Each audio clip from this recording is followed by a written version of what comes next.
Langlois, in this chapter, identifies 4 ways in which human rights are political, he says they're political in 4 senses. The first is they are political because they embody a set of norms that emerged out of the tradition of political liberalism, with which not all people identify. Secondly, specific human rights regimes are created by groups of people who have their own political agendas and constituencies, and who must make decisions about what to include and exclude that cannot satisfy everyone. So they're negotiated and political in that sense. Thirdly, the implementation of any established human rights regime is subject to interpretation, political context, and local circumstances. And fourth, the pursuit of human rights translates into local engagement, and quite often bitter confrontation comes from these engagements. So in this local engagement then, through which rights are translated, things often become very political. So returning now to this history of rights as a core principle of liberal thought, they were a set of ideas about equality, sovereignty, and citizenship that coalesced in the American and French revolutions.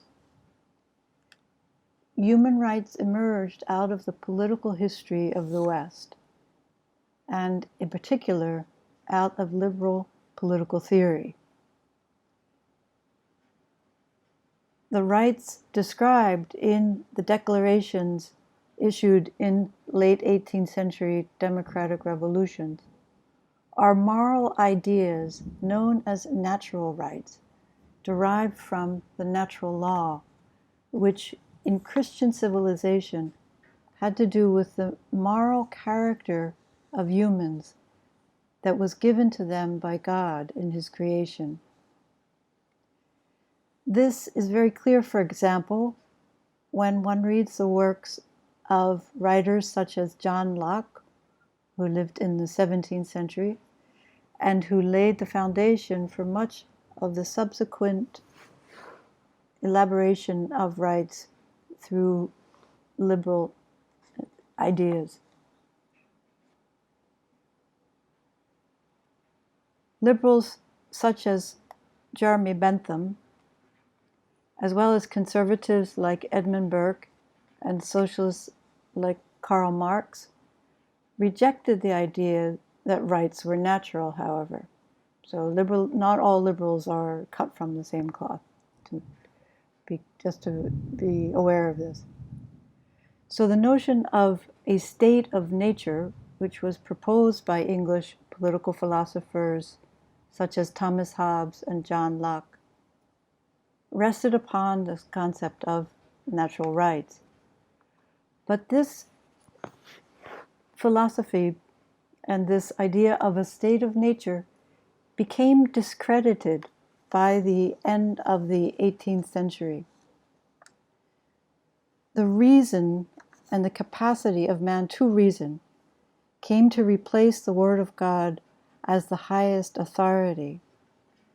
This in turn then fractured the logic of natural law and duty that lay behind the Christian natural rights framework. Again, here I'm taking these passages from Langlois. Over time, the natural rights idea became more and more politically efficacious, but it also became more philosophically tenuous. If natural rights were no longer justified by a direct appeal to God via natural law, how were they to be justified? So this then becomes a challenge as rights ideas are developed, wherein they emerge from the natural rights tradition, but that same set of ideas began to lose its appeal and legitimacy.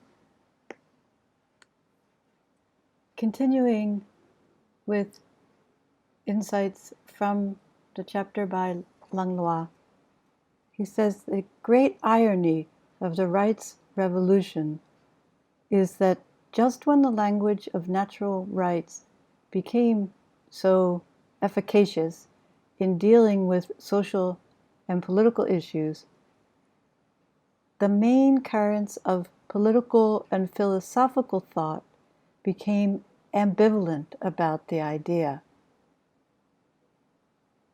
In the case of the conservative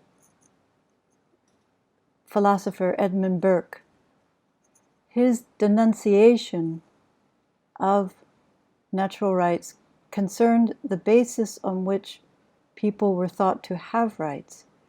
He did not reject rights as such. This is very important. But he rejected the idea that rights were natural.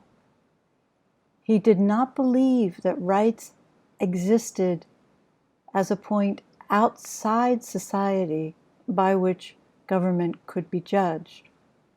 And it must be said, this is a way which rights is used at present. Right? It's a point by which we refer to the legitimacy of a government.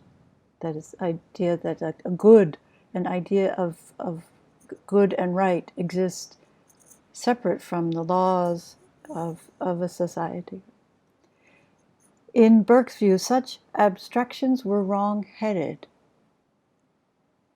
In his view, man had rights because of the organic traditions and institutions of his society. Rights were, this is a famous line from him, the rights of Englishmen or Frenchmen, not of man. Right? The rights in Edmund Burke's view were not this abstraction of the rights of man. Rather, they were rights particular to whether you came from English traditions or if you came from the then Kingdom of France, your rights were particular to the context in which your society had emerged. So different political communities then may construct different rights, he believed. On the other hand, radicals criticized the rights of man, that is the term that came out of the 18th century, for being the rights of bourgeois man, that is middle class, property-owning man. Rights to liberty, property, and personal security gave the entrepreneur a relatively free hand in his capitalist occupations. The economic well-being of the masses would remain of little concern. This is, again, I'm quoting here, or using the ideas from Langlois. Karl Marx, who lived from 1818 to 1883,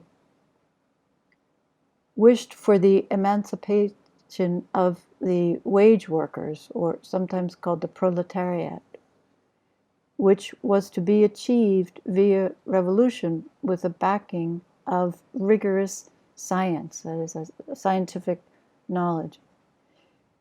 In practice, rights were part of the general capitalist system of domination that stood in the way of the achievement of equality and well-being for all human persons.